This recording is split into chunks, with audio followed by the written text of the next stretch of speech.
बदलापुर में मनाया गया कारगिल विजय दिवस। कारगिल विजय दिवस के अवसर पर मशाल रैली एवं सैनिकों को सलाम। बदलापुर में कारगिल विजय दिवस के 25 वर्ष पूरे होने पर पूर्व नगर सेविका किरण भोईर और संयुक्त पूर्व सैनिक संघ के सहयोग से बदलापुर में छत्रपति शिवाजी महाराज प्रतिमा, बस डिपो से अमर जवान शहीद स्मारक तक मशाल रैली निकाली गई। साथ ही शहीद सैनिकों को श्रद्धांजलि दी गई और इस युद्ध में भाग लेने वाले सैनिकों को सम्मानित किया गया। इस अवसर पर बदलापुर शहर के नागरिक, महिलाएं, बच्चे और वरिष्ठ नागरिक उपस्थित थे। जिन सैनिकों की बदौलत हम चैन की नींद सोते हैं, उनके आदर्श बनने के उद्देश्य से इस कार्यक्रम का आयोजन किया गया।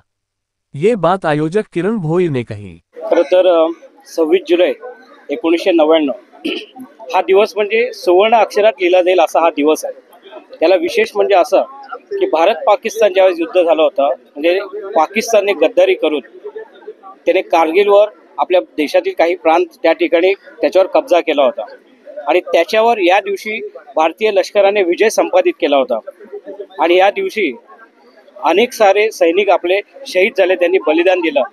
त्यांची या ठिकाणी आठवण नक्कीच आवर्जून काढली पाहिजे।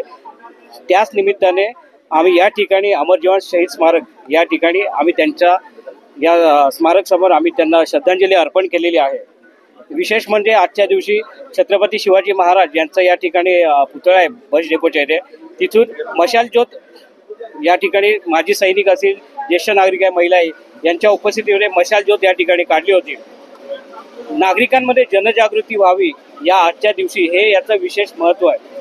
आणि खरं तर लहान मुलं प्रत्येकासमोर आदर्श हा आमच्या समोर उभा राहावा या सैनिकांमध्ये आम्ही हे कार्यक्रम करतो। खरं तर आमच्यासाठी अभिमानाची गोष्ट आहे की सैनिक त्या युद्धामध्ये जे सहभागी होते ते आज या आपल्यासोबत उपस्थित आहे आणि या आजच्या दिवशी आम्ही त्यांचा यथोचित सन्मान आणि सत्कार केलेला आहे। याचा की आज देशावर जे सैनिक जे दिवस रात्र काम करत आहेत आणि त्यांच्यामुळे जे आपण सुखाची झोप घेतो त्याचं एकमेव कारण म्हणजे आपल्या देशावरचे सैनिक आहेत। आणि आज या दिवसाचा विशेष म्हणजे 25 वर्ष पूर्ण होत आहेत, म्हणून दरवर्षीच हा दिवस साजरा केला जातो, पण आजच्या दिवसाला विशेष महत्त्व आहे। ते म्हणजे की आज 25 वर्ष पूर्ण होत आहेत या दिवसाला। म्हणून पुन्हा एकदा आपल्या चॅनलच्या माध्यमातून या आजच्या दिवसानिमित्त मी सर्वांना शुभेच्छा देतो आणि शहीदांना या ठिकाणी श्रद्धांजली अर्पण करतो। 1-2 कोटीचा निधी नगरोत्थानच्या माध्यमातून आपण या ठिकाणी घेतलेला आहे। त्याची प्रशासकीय मान्यता आता ठाण्याकडे त्या ठिकाणी आहे। या आठवड्यामध्ये त्यांची प्रशासकीय मान्यता मिळाली ते 2 कोटीचं या ठिकाणी त्वरित काम चालू होणार आहे। त्याच्यामध्ये नवीन या ठिकाणी शहीद स्मारक आहे। ज्यावेळेस याचं टेंडरिंग होईल आणि भूमिपूजन होईल, नक्कीच लवकरात लवकर या नागरिकांसाठी म्हणजे आपण म्हटलं की भावी पिढीसाठी हा त्या ठिकाणी त्यांच्यासाठी नक्कीच एक आदर्श असेल की ज्या ठिकाणी आपण नतमस्तक होऊ।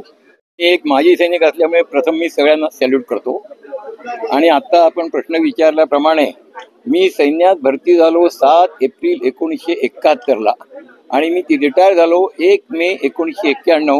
त्यामुळे मी आता माजी सैनिक म्हणून जवळजवळ 33 वर्ष पूर्ण झाली मी पेन्शन घेत आहे। ही मला पण अभिमानाची गोष्ट वाटते। आणि आता आपल्या किरण भोईर साहेबांनी सांगितलं आणि शिंदे साहेबांनी पण सांगितलेलं आहे की इथे जमीन आपल्याला मिळणार आहे, त्या जमिनीत ते शहीद स्मारक होणार आहे मोठं। ते मोठं स्मारक झाल्यावरती इथल्या पुढच्या पिढीला त्याच्यापासून स्फूर्ती घेता आली पाहिजे असं मी आग्रहाने आता आपल्या माध्यमातून सगळ्यांना सांगू इच्छितो। आणि यावेळेस आता सांगू इच्छितो की हा इथे शहीद स्मारक एक दिवस 15 ऑगस्ट 26 जानेवारी आणि ह्या माजी सैनिकांचं सगळ्यांचं गेट टुगेदर डिसेंबर महिन्यातल्या शेवटच्या दिवशी होतं।